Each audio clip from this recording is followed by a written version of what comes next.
Facts and Fancies by and with Armando Iannucci.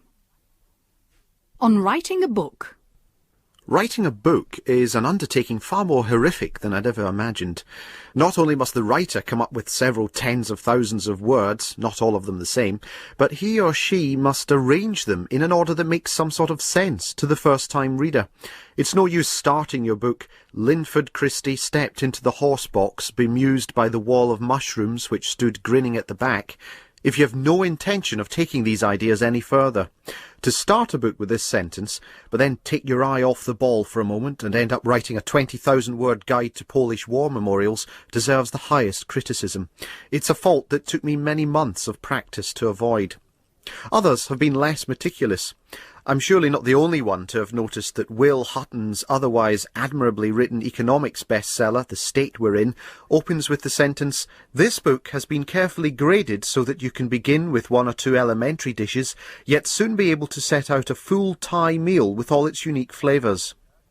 Nor is there any earthly explanation other than sheer authorial incompetence for a few stray lines in Stephen Hawking's A Brief History of Time, which at the end of a brilliant explanation of the symbiotic relationship between quantum theory and relativity, seductively hinting at a unified theory of gravity, suddenly continue, Bevan let out a gasp of astonishment and playful pleasure at the professor's remarks.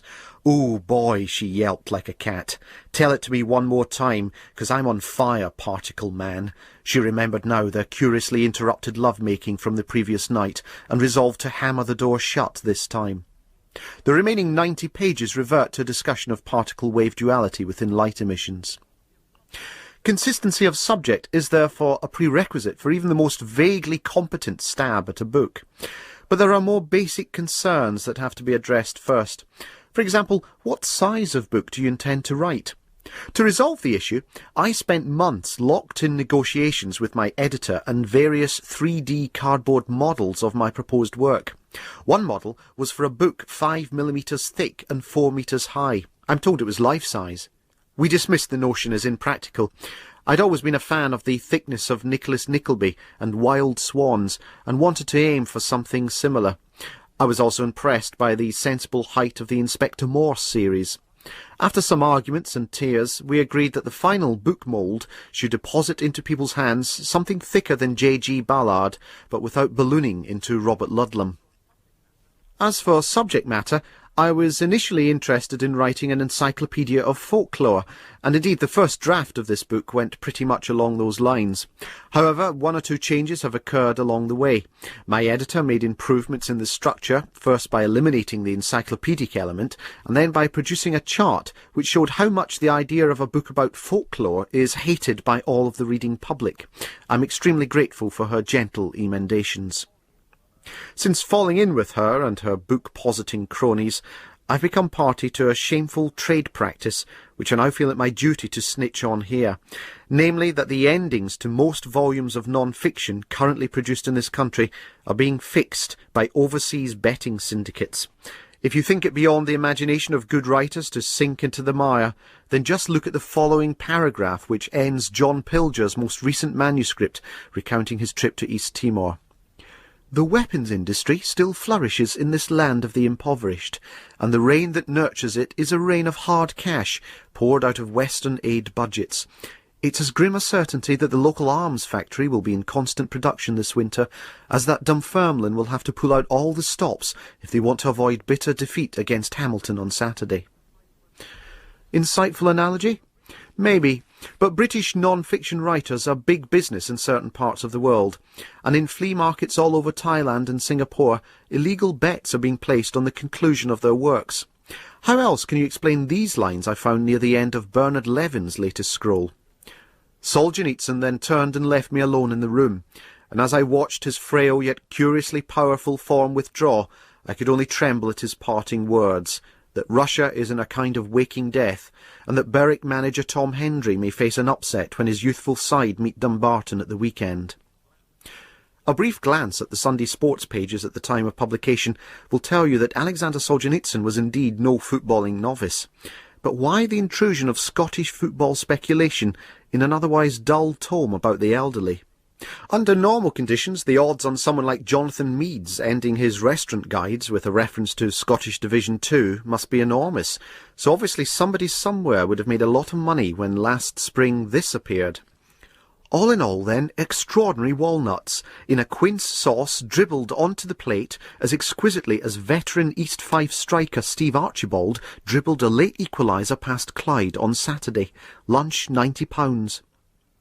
Either pre-written concluding paragraphs to pieces are being intercepted and doctored by nefarious Eastern gamblers, or, and it makes me retch rather loudly even to write this, our authors are accepting cash payments to end their works in an agreed manner. And so, bobbing on this vat of deceit, uncorrupted sails my book, immune to the taints of Scottish soccer. It is the purest entity. I have no great hopes for it. If it succeeds in promoting peace and understanding among even 1/15 of the world's population, then it will have more than paid for its production costs. If it deters crime and destroys at a stroke the international drugs problem, then this will be a reward significantly greater than Stranraer's chances of avoiding relegation at the end of the season. The world's narrowest war. I once joined a queue outside a small shop advertising a sale of exciting goods at low prices. I came prepared with some provisions and a piece of yellow bedding. 2 hours later, the number of people behind me had grown to maybe 6 or 7, but word soon spread that this was the queue to join, and within a week we numbered 14,000. The shop was still closed, however, and none of the shop officials who came and went could give us any firm indication as to when the exciting goods would become publicly available. We dug in for a long wait. It was interesting to observe how different language communities tended to queue together. I was positioned in front of a long line of French couples and about 300 yards ahead of a raucous kink of Spaniards. A system of communications soon developed, so that it was possible to find out what was going on in all parts of the queue. Someone was having a wedding anniversary 1,500 yards away, and we all clubbed together with the intention of buying her a brooch when we got in. The nights were balmy, and dinner parties and spontaneous pavement cafes grew up along the line. Systems of bartering and exchange evolved, and we made a simple currency out of our discarded jackets. On the 20th day, word came that other queues were forming across the channel and were on the move. We had no idea whether they were hostile, and so sent scouts out to film them on primitive improvised cameras which used a polyester film. A year later, the scouts came back with evidence these queues had originally been attached to high street sales all across Northern Europe. Once unfastened from these route shops, they simply drifted free and started hungrily looking for discounts elsewhere. What we didn't know then was that these queues had themselves launched a series of small probes up into the clouds. The probes spotted our queue, and the continental lines all linked up and headed our way, although some of them were fooled by other satellite evidence and went off to attach themselves to the end of what turned out to be the Great Wall of China. We were still none the wiser about this gargantuan column's intentions, though.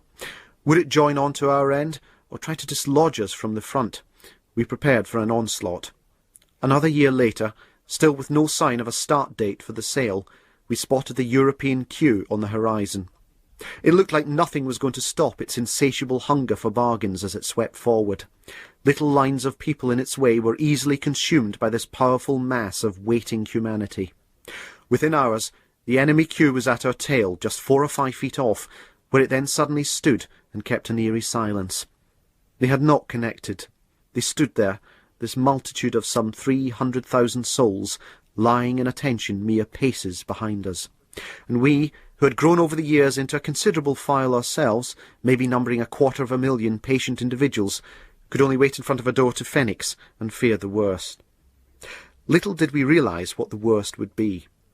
On the morning of the 1,001st day of our queuing, at precisely 11:30 a.m. Eastern queue time, what we took to be an emissary from the enemy line walked across the no-man's pavement separating our two big arrangements.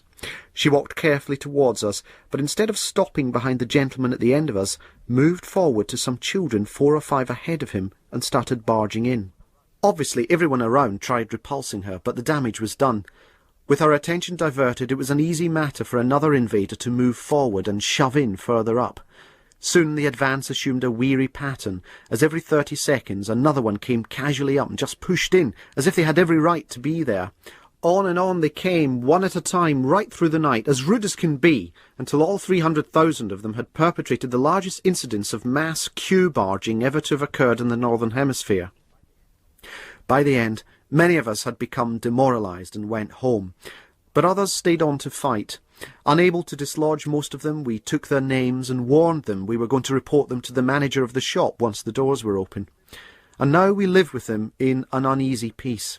They outnumber us and have started influencing our decisions with their insidious casual chat.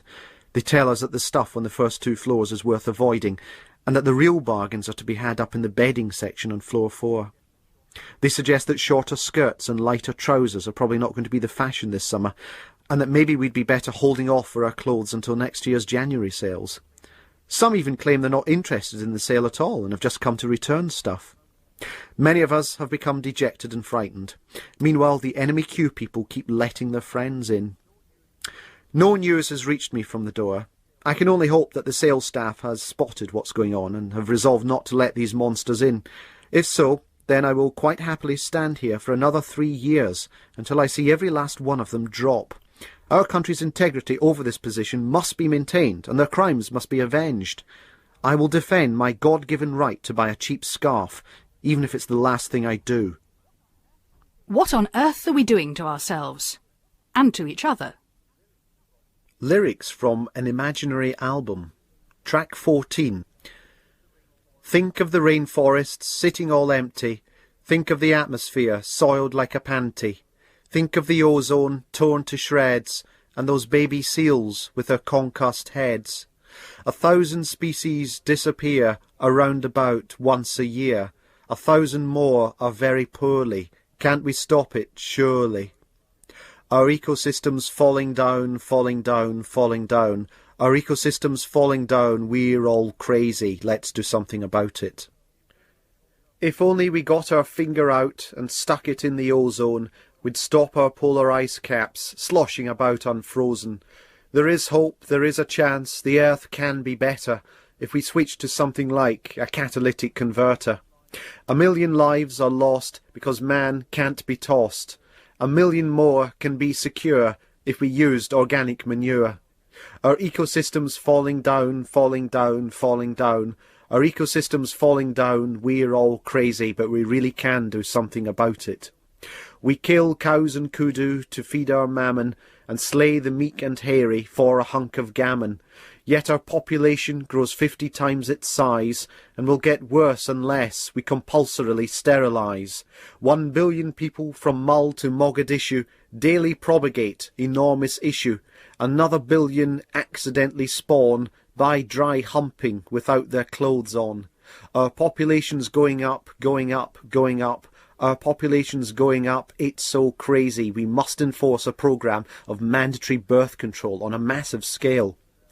What on earth are we doing to ourselves and each other?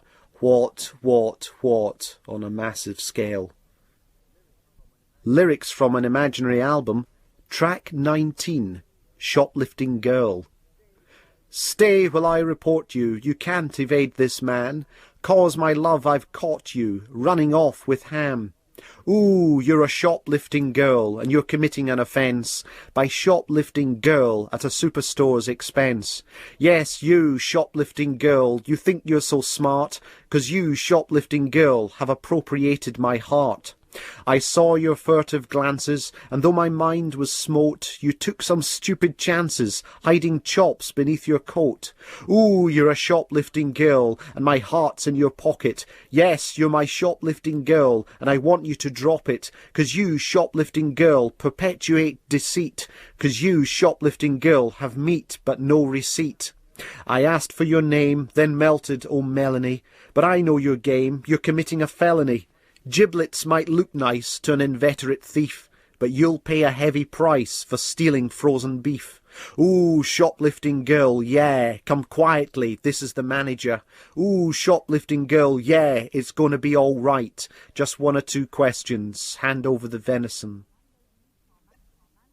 Armando Iannucci's Facts and Fancies was produced by Jonathan James Moore.